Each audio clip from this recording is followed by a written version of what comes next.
Before the Nintendo DS, there was the Game Boy Advance SP. And before the Game Boy Advance SP, there was the Game Boy Advance, and before that there was Game Boy Color and Game Boy. It goes back quite a few years. This is my favorite Game Boy, and I'm very happy to have this one, which you can see the camera there, the Game Boy Advance SP with the backlit screen from 2005. If you're in the market for a Game Boy Advance SP, the model that you want is the AGS 101. That's the model with the backlit screen, and this is my choice of Game Boy because it plays all of the old Game Boy games, Game Boy Color, and Game Boy Advance. Has a wonderful screen that looks terrific. And I'll be reviewing Game Boy games, and Game Boy Advance games here on Classic Game Room now. It's been a few years since I've had a Game Boy, and I never had this model, but after spending a couple weeks with it, I really like it. It reminds me a lot of the Nintendo DS, and in fact, I find it more comfortable to play. It seems to fit my hands better. I don't know what the deal is, but there's no touch screen, as you can see. There's only one screen on this thing, so it just feels very natural to play with the D-pad here. There's two buttons, A and a B button, and there's actually little triggers. The Game Boy Advance screen is very nice, high quality, and it's a similar size to the screen found on the Nintendo DS.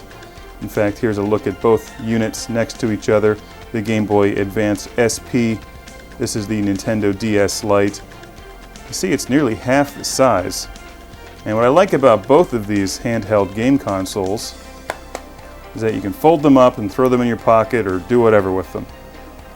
That way the screens don't get all scratched up. That's a really nice feature that Nintendo was very wise to implement here with the Game Boy Advance SP. The first Game Boy Advance SP debuted in 2003. The Game Boy Advance itself was 2001. This model's 2005, and this is the last model before everything really was taken over by the Nintendo DS.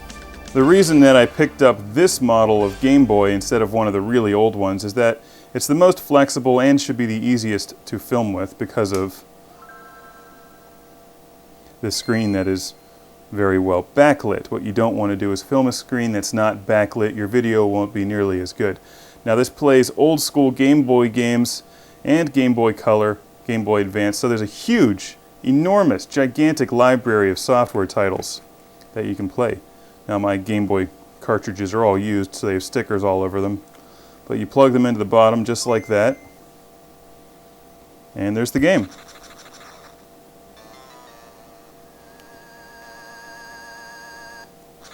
Can't go wrong with Donkey Kong.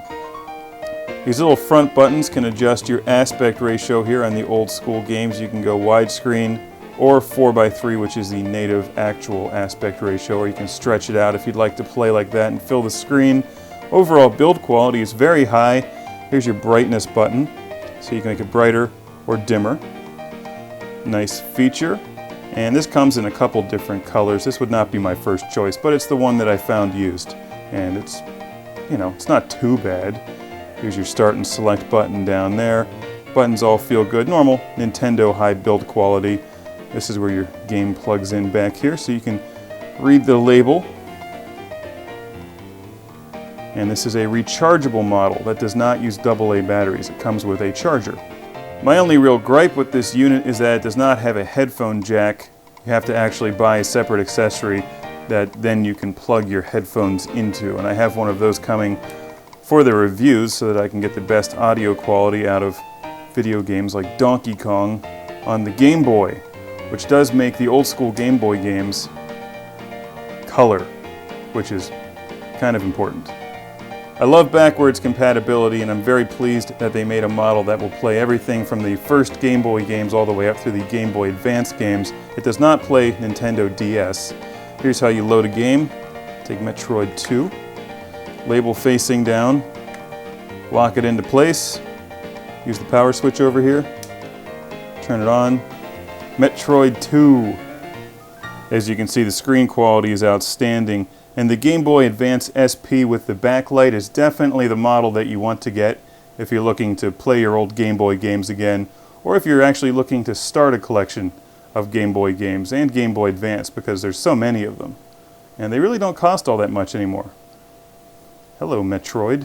While the DS may be Nintendo's best-selling handheld in decades with a huge software library and the cool touch screen, the Game Boy Advance SP has a lot going for it.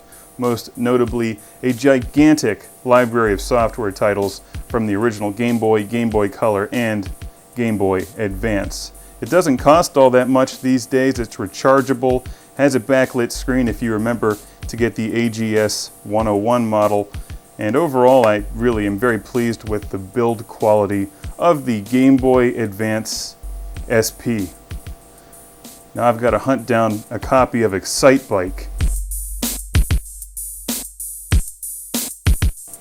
While it may be backwards compatible, it's not backwards compatible enough. It should be backwards forwards compatible so I could play Nintendo DS games, which don't work. I guess that really wouldn't be backwards compatible. Backwards compatible would be able to play 5 1/4-inch floppy disks, which it doesn't do either.